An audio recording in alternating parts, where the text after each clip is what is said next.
பேரன்பிற்கும் பெருமதிப்புக்கும் உரிய பெரியோர்களே, தாய்மார்களே, இளைஞர்களே, உங்கள் அனைவருக்கும் என் அன்பின் 1 கோடி வணக்கங்களை தெரிவித்துக் கொள்கின்றேன். குரு பிரம்மா, குரு விஷ்ணு, குரு தேவோ மகேஸ்வரக, குரு சாட்சாத் பரபிரம்மா, தஸ்மை ஸ்ரீ குருவே நமக. சித்தி விநாயகர், செல்வ விநாயகர் பாதத்தை தொட்டு என் உரையை தொடங்குகின்றேன்.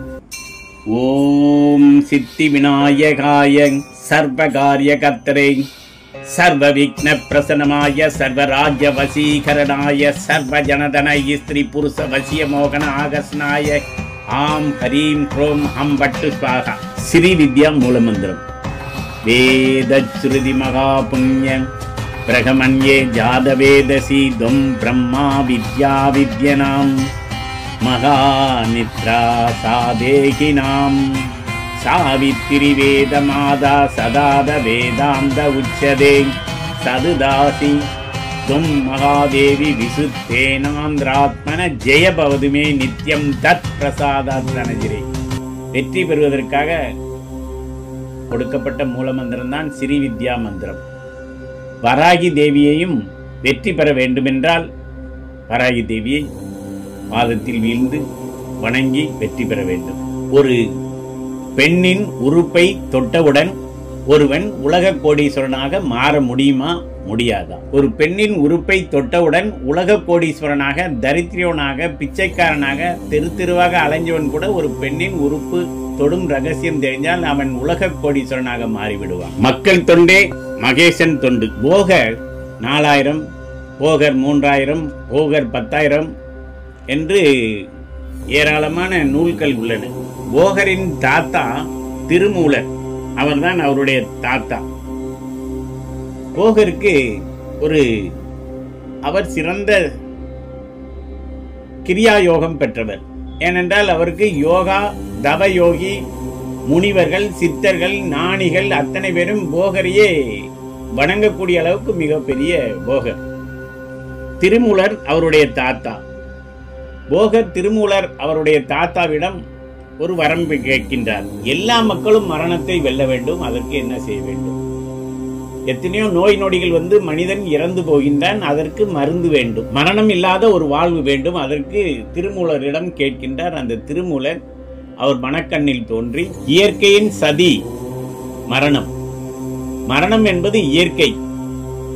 மரணத்தை பற்றி மனிதன் எந்த விதமான கவலையும் பட வேண்டிய தேவையில்லை. ஏனென்றால் மரணம் வரும்பொழுது அவனுக்கு தெரியாது, அவன் இந்த உலகத்தை விட்டு மாயமாக மறைந்து விடுவான். அதற்காக மரணம் வருகின்றது என்று பயப்பட வேண்டிய தேவையில்லை. ஆனால் நீ மரணத்தை தடுக்க வேண்டும் என்றால் இயற்கையின் விதியை நீ மாற்ற வேண்டியதாகும். இயற்கையின் விதியை யாரும் மாற்ற முடியாது. இயற்கையின் சதி அது தன்னால் அது நடந்தே தீரும். நீ ஏதாவது இயற்கையை கடலுக்கு அடியில் ஒரு பரிசோதனை செய்தாலே அது செங்கடலாக, இரத்த கடலாக மாறிவிடும். ஏனென்றால் இயற்கைக்கு உயிர் உண்டு. அதுதான் பிரபஞ்சம். பிரபஞ்சம் இந்த உலகத்தில் எல்லாம் உயிரோடு தான் இருக்கின்றது. கடல் அலைகள் வரும்பொழுது அது அலைந்து கொண்டே இருக்கிறது. காரணம், அதற்கும் கடலுக்கும் உயிர் இருக்கின்றது. அந்த கடலுக்கு அடியில் ஏதாவது பண்ணினால் என்ன ஆகும்? சிவப்பு நிறமாக இரத்த கடலாக மாறிவிடும். இயற்கையை யாருமே மாற்ற முடியாது. திருமூலர் கூறுகின்றார், என்ன செய்ய வேண்டும்? இறைவனிடம் நாம் மரணத்தை எதிர்க்க முடியாது. போகர் அவர்களே, நீங்கள் செய்ய வேண்டியது என்ன? எனக்கு சஞ்சீவி மூலிகை வேண்டும், எனக்கு சாவில்லாத வரம் வேண்டும் என்று அத்தனை மக்களையும் நான் காப்பாற்ற வேண்டும். இது மக்களுக்காக செய்யும் செய்தி. மூலிகை மரணத்தை வென்றுவிட வேண்டும். திருமூலர் கூறுகின்றார், மரணத்தை யாரும் வெல்ல முடியாது. விதி அதன் கடமையை செய்யும். சிரஞ்சீவியாக வாழ வேண்டும் என்றால் என்ன அர்த்தம்? நான் 120 வருடங்கள் வாழ வேண்டும் என்பதற்கு உனக்கு ஒரு வழி செய்யும். கொடிய விஷம், பாம்பின் விஷம். அந்த கொடிய விஷம் போன்ற விஷங்கள் 50 சத்துக்கள் உலகத்தில் உள்ளன. அந்த 50 பொருட்களை நீ எடுத்து அதனுடைய விஷத்தை மாற்றி முறித்து விட வேண்டும். விஷம் அதனுடைய தன்மையை இழந்துவிடும். அந்த தன்மையை இழந்து விடுவது என்றால் என்ன அர்த்தம்? விஷத்தை பாம்பின் விஷத்தை ஒரு உப்பு கல்லில் போட்டால் அந்த பாம்பின் விஷம் பட்டவுடன் உப்பு நீல நிறமாக மாறிவிடும். அந்த உப்பு கல்லை நீ மறுபடியும் அந்த விஷத்தை முறித்து விட வேண்டும். விஷம் முறிந்ததுக்கு அப்புறம் அந்த விஷம் பாம்பின் விஷமே வெள்ளையாக மாறிவிடும். அந்த உப்புக்கல், அந்த உப்புக்கல்லை எடுத்து நீ உயிர்களுக்கு அனைத்தும் கொடுத்தால் அதனால் அவர்கள் தீர்க்காயில் 120 வருடங்கள் வாழ முடியும். எந்த நோய் நொடி, எந்த உடம்பில் எந்த மாற்றமும் இல்லாமல் ஒரு மனிதன் என்றும் 16 மார்க்கண்டேயன் மாதிரி நிச்சயமாக வாழ முடியும். அதற்குத்தான் போகர் அந்த ஏடுகளை எழுதுகின்றார். வட்டமதி போல் இருக்கும் வன்னி பெயர் கொண்டதுவாம், தொட்டால் துருசு வெளுக்கும், அதை இட்டால் இரும்பும் பசும் பொன்னாகும். அந்த ரகசியம் போகர் கொடுத்ததுதான். போகர் 10,000 அந்த பகுதி உள்ளது. அதை கண்டுபிடித்து அதனை நீ 50 விஷங்களை முறித்தவுடன் அந்த 50 விஷமும் உனக்கு காயகல்ப மூலிகையாக மாறிவிடும். காயகல்பம் என்றால் உடம்பில் உள்ள எந்த வியாதியாக இருந்தாலும், நாளைக்கு சாக போகின்றான் என்றால் அவன் அந்த மருந்தை சாப்பிட்டவுடன் பிழைத்துக் கொள்வான். போகர் எப்பொழுதுமே பிரபஞ்சத்தை நாடுபவர். அவருக்கு கிரியா யோகம் படித்தவர். அவர் ஒரு பொருளை தேர்ந்தெடுப்பார், அடுத்தது விளக்கு, விளக்குக்கு அப்புறம் ஒரு பொருள், முக்கியமான பொருளை காட்டுவார்கள். அதற்கு அடுத்ததுதான் அவர்களுக்கு என்ன தோன்றுகின்றதோ, அவர்கள் குலதெய்வம் என்ன தோன்று காட்சி அளிக்கின்றதோ அந்த காட்சி தான் அவருடைய கிரியா யோகத்துக்கு பயன் கொடுக்கக்கூடியது.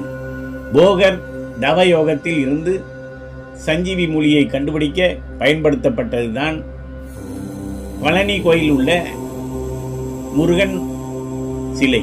அந்த சிலை பாசானங்களால் சுத்தி செய்யப்பட்டு படைக்கப்பட்டது. அந்த சிலை அதன் மேல் பஞ்சாமிர்தம், பால் முதலிய பொருட்களை, அபிஷேக பொருட்களை எடுத்து அதனை யார் சாப்பிடுகின்றார்களோ குழந்தை இல்லாதவர்களுக்கு கூட குழந்தை கிடைத்துள்ளது. இதுதான் போகரின் மூல மருத்துவம். மூல மந்திரமே அந்த விஷத்தை முறித்து வெற்றி பெற வேண்டும். அதுதான் அந்த பாசானம் தான் பழனி கோயிலில் இருக்கின்றது.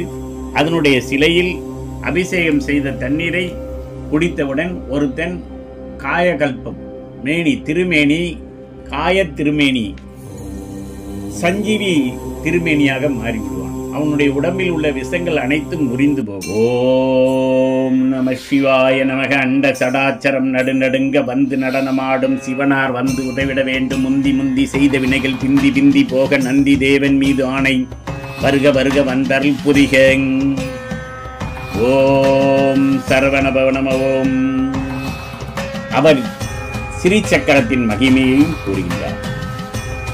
ஓம் ஐம் ஸ்ரீம் ஸ்ரீம் ஐம் க்ளீம் சௌம் ஓம் நமஸ்தே திரிபுர சுந்தரி ஹிருதய தேவி. ஓம் ஐம் ஸ்ரீம் ஸ்ரீம் ஐம் க்ளீம் சௌம் ஓம் நமஸ்தே திரிபுர சுந்தரி ஹிருதய தேவி, சிராதேவி, சிகாதேவி, கவசதேவி, நேத்ரதேவி, அஸ்தரதேவி, காமேஸ்வரி, பகமாலினி, நித்ய லிந்தே, பேருண்டே பக்தினி, வாசினி, மகாவக்ரேஸ்வரி, சிவதூரி, தவரிதி. கமலாம் பாசம் ரக்ஷது மாம் கிருத் கமலா நகர நிவாசினி. கமலாம் பாசம் ரக்ஷது மாம் கிருத் கமலா நகர நிவாசினி. சுமன சாரதி தாப்சமுகி சுந்தரமான பிரியசகி. திரிபுராதி சக்ரேஸ்வரி அனிமா சித்தீஸ்வரி. கமலானந்த போதசுகி காந்தாதாரங் பஞ்சரசுகி. இந்த உலகத்திற்கு 30 முக்கோடி தேவர்கள், 88,000 ரிஷிமார்கள், எண் திக்கு பாலர்கள், நவக்கிரக நாயகர்கள், பூமியை சுமக்கின்ற ஆதிசேஷன் அனைவரும் இந்த உலகத்தை படைத்த இறைவனிடம் அவர்கள் வரம் கொடுத்தது ஒன்றே ஒன்று. இந்த உலகம் மகிழ்ச்சியுடன் இருக்க வேண்டும். அது ஒன்றுதான். மகிழ்ச்சியுடன் இருப்பதற்கு எப்படி? அதுதான் கிரியா யோகம். மகிழ்ச்சியுடன் மனிதன் வாழ்வதற்கு என்ன செய்ய வேண்டும்? இதுதான் அதற்கு தேவையானது. கிரியா யோகம் ஒன்று மட்டுமே. மகாபாரதத்தில் தாய் 50 ஆண்டு காலம் கழித்து அந்த கர்ணனை பார்க்கின்றால், மகாபாரத யுத்தத்திற்காக அவனை திரும்பி சந்திக்கின்றால், அனாதையாக யாரும் தெரியாமல் தங்கள் தங்கம், வைரம், குண்டலகேசியுடன் பிறந்த சாகாத மார்பு கவசத்துடன் ஆற்றில் யாருக்கும் தெரியாமல் ஆற்றிலே விட்டு விடுகின்றால் அந்த கர்ணனை. கர்ணன் மகாபாரத யுத்தத்தில் அவளுக்கு வயது 50, தாய்க்கு வயது 70 வயது. அவன் 50 வயது ஆகியும் அவன் தாய் பாசம் விடவில்லை. ஆண்டுகள் பலவாகினும் தாயாகவே தெரிகின்றான் கர்ணனுக்கு. கிருஷ்ணன் மூலமாக நான் அனாதை என்ற ரகசியம் தெரிந்து கொண்டேன் தாயே. இந்த ரகசியம் யாருக்கும் தெரிய வேண்டாம். ஆனால் எனக்கு ஒரு ஆசை. சொல் மகனே என்றார். அம்மா, தேல் அடைகாக்கும் போது தாய் தேல் ஏராளமான தேல் குஞ்சுகளை அதனுடைய விஷத்தை கொட்டி தாய் தேல் இறந்து போகும். தியாகம், தாயின் தியாகம். தியாகம் தன்னை ஒரு மெழுகுவர்த்தியாக, குழந்தையாகவே தன்னை தியாகம் செய்யும். ஓர் உயிர் என்றால் அது தாயின் உயிர்தான். உன் தியாகத்திற்காக உன் பாதங்களை தொட்டு வணங்குகின்றேன். எனக்கு அனுமதி கொடுத்தாயே என்கின்றார். ஒரு பெண்ணின் உறுப்பை தொட்டவுடன் ஒருவன் உலக கோடீஸ்வரனாக மாறுகின்றான் என்றால் அந்த மகாபாரதத்திலே உள்ளது. அது வேறு ஒன்றும் இல்லை. யார் தனது தாயின் பாதங்களை தொட்டு ஆசீர்வாதம் பெற்றுவிட்டால் அவன் உண்மையிலே உலக கோடீஸ்வரனாக மாறிவிடுவான். இதுதான் தாய் பாசம். மகனே கர்ணா, நீ என் உயிரடா, என் இரத்தமடா, என் இதயமடா, என் உயிர் எல்லாம் நீதானடா. விதி, சந்தர்ப்பம், சூழ்நிலை, சதி மூலமாக நான் நிலை தடுமாறி விட்டேனடா கர்ணா. நான் தான் உன் பாதத்தில் விழுந்து உன் காலை தொட்டு வணங்க வேண்டும். என்னை மன்னித்துக் கொள் கர்ணா என்கின்றார் குந்தி தேவி தாய். நான் உன்னை உன் பாதத்தை தொட்டு வணங்கி விடைபெறுகின்றேன். நீ என்னிடம் மன்னிப்பு கேட்க வேண்டாம் தாயே.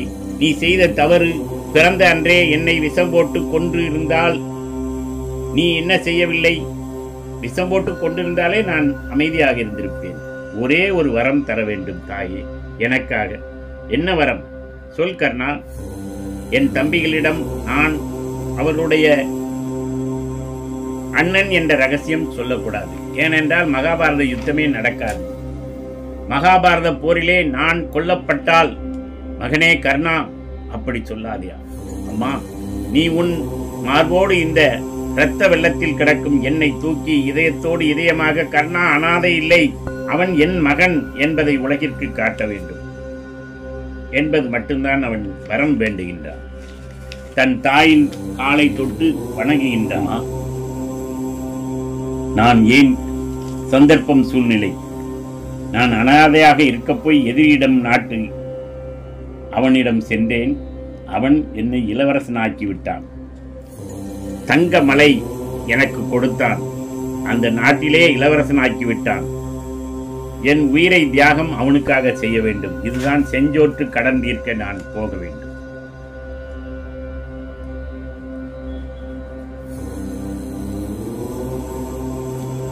கூட பிறந்த சொந்தங்கள் சொத்துக்காக, கூட பிறந்த அக்காவையே சொத்துக்காக கொல்ல தோண்டி இந்த உலகம் இருக்கின்றது. காசு, பணம், அதற்காக என்ன வேண்டுமானாலும் இந்த உலகத்தில் நடக்கும்.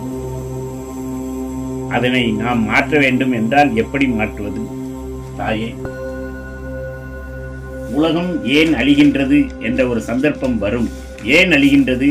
மகாபாரத யுத்தம் மாதிரிதான் உலகம் அழிகின்றது. அதற்கு காரணம் என்ன? நீதி தவறும் போது, அதர்மம் தலைக்கும் போது கிருஷ்ணர் அங்கே தோன்றி அந்த நீதியை நிலைநாட்டுவார் என்று இருக்கின்றது. ஆனால் தாயே, இப்பொழுது நீ என்னை அனாதையாக்கிவிட்டாய். இந்த உலகத்திற்கு தெரியாமல் ஆக்கிவிட்டாய். ஆனால் ஒன்றே ஒன்று, ஒரு மனிதன் சொர்க்கத்துக்கு செல்ல வேண்டும் என்றால், உலகத்திலே மிகப்பெரிய கோடீஸ்வரனாக மாற வேண்டும் என்றால், புனரவி ஜனனம் புனரவி மரணம், மரணம் இல்லாத ஒரு வாழ்வு கிடைக்க வேண்டும் என்றால் அவன் 30 முக்கோடி தேவர்கள், எல்லா ஞானிகள் தவ யோகிகள் எல்லாரிடமும் ஆசீர்வாதம் வாங்கி பயனில்லை. தாயே, நீ இன்றுதான் எனக்கு கிடைத்தாய். எனக்கு பிறவி என்னும் பிணி நீங்கிட வேண்டும். அதற்கு ஒன்றே ஒன்றுதான் ஆசீர்வாதம். இந்த உலகத்தில் நான் எல்லா பல கோடி தங்கங்களையும் வைரங்களையும் தொட்டுவிட்டேன். எனக்கு தொட வேண்டியது ஒன்றே ஒன்று. ஆம், என் தாயின் புனித கால்களை தொட்டு வணங்கி நான் ஆசீர்வாதம் பெற்றுவிட்டால் நான் மறுஜென்மம் பிறக்க மாட்டேன். பிறவி என்னும் பிணி எனக்கு நீங்கிவிடும். தாயே, உன் பாதங்களை நான் தொட்டு வணங்குகின்றேன். அவள் கர்ணா கர்ணா என்று கதறி அழுகின்றாள்.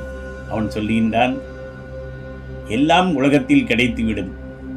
உலகத்தில் மிகச் சிறந்தது மாதா, பிதா, குரு, தெய்வம்.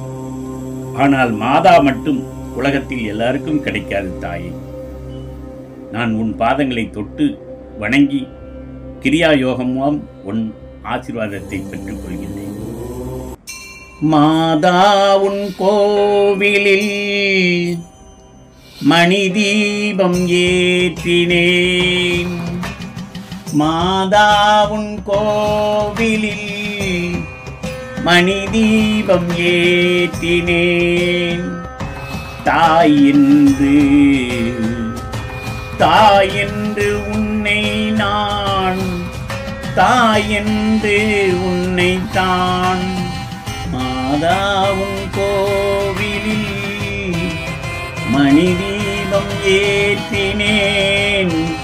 தாயென்று உன்னை தான் பிள்ளைக்கும் காட்டினேன். மாதா, உன் கோவிலில் மணி தீபம் ஏற்றினேன். மேய்ப்பெண் இல்லாத மந்தை வழிமாறுமா? மேய்ப்பெண் இல்லாத மந்தை வழிமாறுமா? மேரி உன் ஜோதி, மாறி உன் ஜோதி கொண்டால் விதி மாறுமா? மேரி உன் ஜோதி கொண்டால் விதி மாறுமோ? மெழுகு போல உருகினோம், கண்ணீரை மாற்றவா, கண்ணீரை மாற்றவா, கண்ணீரை மாற்றவா, ஏழைகளின் கண்ணீரை மாற்றவா. மாதா, உன் கோவிலில் மணி தீபம் ஏற்றினேன்.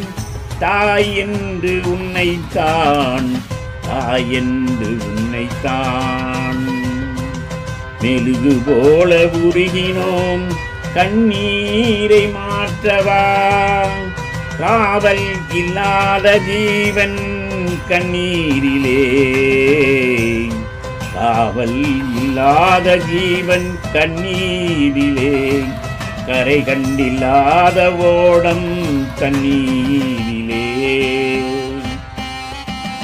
அருள் தரும் திருச்சபை மணியோசை கேட்குமே, பிள்ளை பெறாத பெண்மை தாயானது. அன்னை இல்லாத மகனை தாலாட்டுது. கர்த்தரின் கட்டளைதான் என்ன சொல்லுவது? உங்கள் மனதை ஒரு அமைதியான பிரபஞ்சம் ஆக மாற்ற தயாரா? மைண்ட் இஸ் எ பிரபஞ்சம். மன அமைதி, நேர்மறை சிந்தனை, தியானம் அன்பான மனநிலைக்கு, அமைதியான மனநிலைக்கு மாற உங்களுக்கு உதவும். ஊக்கமளிக்கும் நம்பிக்கை வாழ்வு தேவை.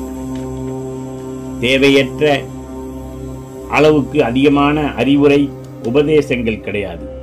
நம்பிக்கை இல்லாமல் வறுமையில் விடுதலை பெற உங்கள் சூழ்நிலை சந்தர்ப்பங்கள் தேவையானால் மட்டுமே சப்ஸ்கிரிப்ஷன் செய்து இதனை பிரபஞ்சத்திடம் வேண்ட வேண்டும்.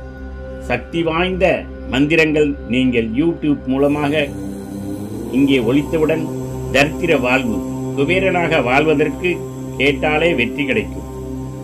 தூங்கும் போது காலையில் விழித்தவுடன் இந்த மந்திரங்கள் கேட்டாலே வெற்றி உங்களிடம் வந்துவிடும். மனதின் சுமையை ஒருவரிடம் இறக்கி வைக்க வேண்டும். உலகில் எப்போதும் நிம்மதியுடன் உறுதியுடன் மகிழ்ச்சியுடன் இருக்க கிரியா யோகம், வறுமையிலிருந்து விடுதலை பெற கிரியா யோகம், ஏழைகளுக்கு உதவுவதற்காக பிரம்மாண்டமான அடுக்கு மாளிகையில் முதியோர் இல்லம், ஆதரவற்ற ஆசிரியர் அனைவருக்கும் அன்னச்சத்திரம் 1000 வைத்தல், ஆலயம் 10,000 நாட்டல், புண்ணியம் கோடி ஆங்கோர் ஏழைக்கு எளித்திரைத்தல் என்ற மிகப்பெரிய மாளிகை நிச்சயமாக உருவாக வேண்டும் என்றால் 15 நாளில் உலக கோடீஸ்வரனாக மாறுவோம். எப்படி நினைக்கிறோமோ அதே மாதிரி ஆவார். நீங்கள் நினையுங்கள், என்ன நினைக்கின்றீர்களோ அது நிச்சயமாக நடக்கும். தியானம், செல்வம் என்னை தேடி வருகிறது. நீங்கள் உங்கள் ஆழ் நிலை மனதில் வேண்டிக் கொள்ளுங்கள், நிச்சயமாக வெற்றி பெறுவீர்கள். பிரபஞ்சம் மூலமாக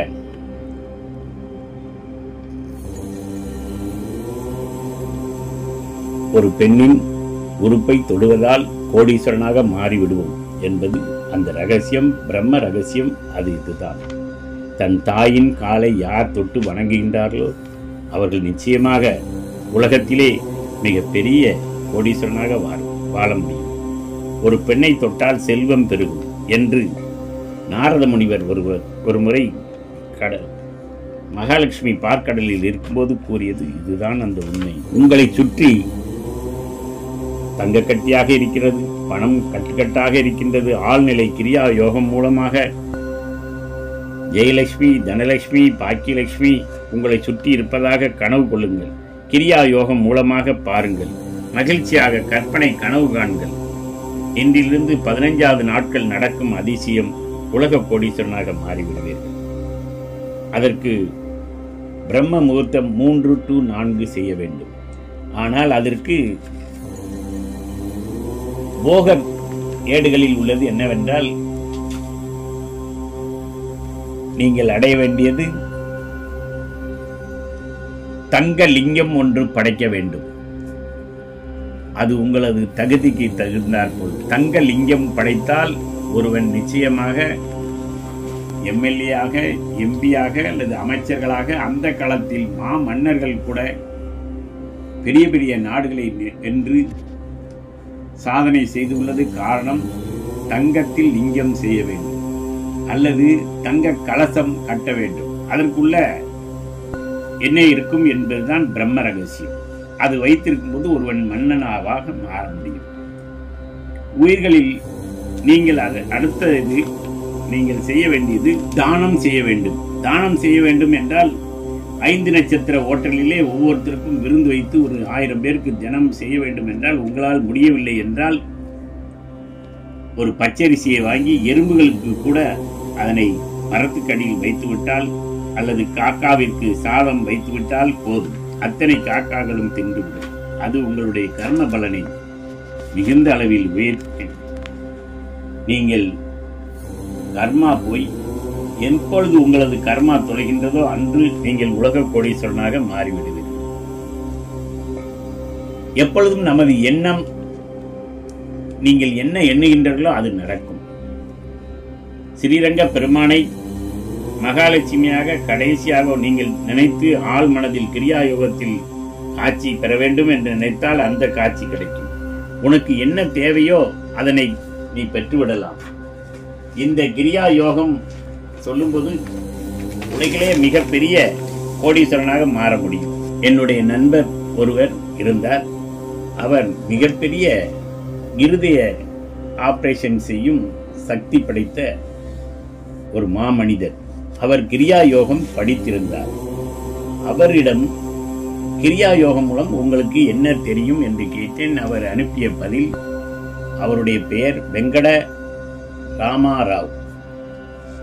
அவர் சொல்லுகின்றார், அவளுடைய கிரியா யோகத்தில் அவர் கிடைத்தது. நீங்கள் எப்படி இத்தனை ஆபரேஷன்கள் உங்களால் செய்ய முடிந்தது என்றால் எல்லா புகழும் இறைவனுக்கு. கிரியா யோகம் மூலம் என்னிடம் கிடைத்ததை உங்களிடம் சொல்லுகின்றேன். God is speaking to you, finding peace in Jesus. Be loved child of God, no matter if it is sunrise. God is with me, touching me. God wants you to hear. This message is for you. My God and Savior is always with me, leading me and watching me and protecting me. Thank you, Jesus, for giving me your precious blood armor. அதை கிரியா யோகத்தில் அவருக்கு கிடைத்தது. அவரிடம் கேட்டேன், கிரியா யோகம் படித்த இயேசுவும் கிரியா யோகி, அவர் மிகுந்த இறைவனால் அனுப்பப்பட்ட ஒரு கிரியா யோகம் படித்தவர். அதாவது ஒவ்வொருத்தரும் அவரவர்கள் மனநிலைக்கு ஏற்ப காட்சி கிடைக்கும் என்பது அவருக்கு அது கிடைத்து விட்டது. நான் சொல்வது என்ன, பல வருடங்களுக்கு முன்னால் ஒரு ஆடு, அதனை பலி கொடுக்க வேண்டும், பூஜை செய்ய வேண்டும் என்று ஒரு காட்டுவாசி நினைக்கின்றான். அதனை அங்கே கொண்டு சென்று வெட்டுகின்றான். வெட்டுவதற்கு முன்னால் அந்த ஆடு அம்மா அம்மா அம்மா என்கின்றது. வெட்டிய பிறகு உடனே அது இறந்து விட வேண்டும். ஆனால் அது இறக்கவில்லை. அந்த ஆடு அம்மா அம்மா என்று தன்னால் துடித்துக் கொண்டே இருக்கின்றது. அந்த ஆடுக்கு நாம் இன்னும் உயிரோடு இருப்போம் என்று தெரிந்து அது துடித்துக் கொண்டிருக்கின்றது.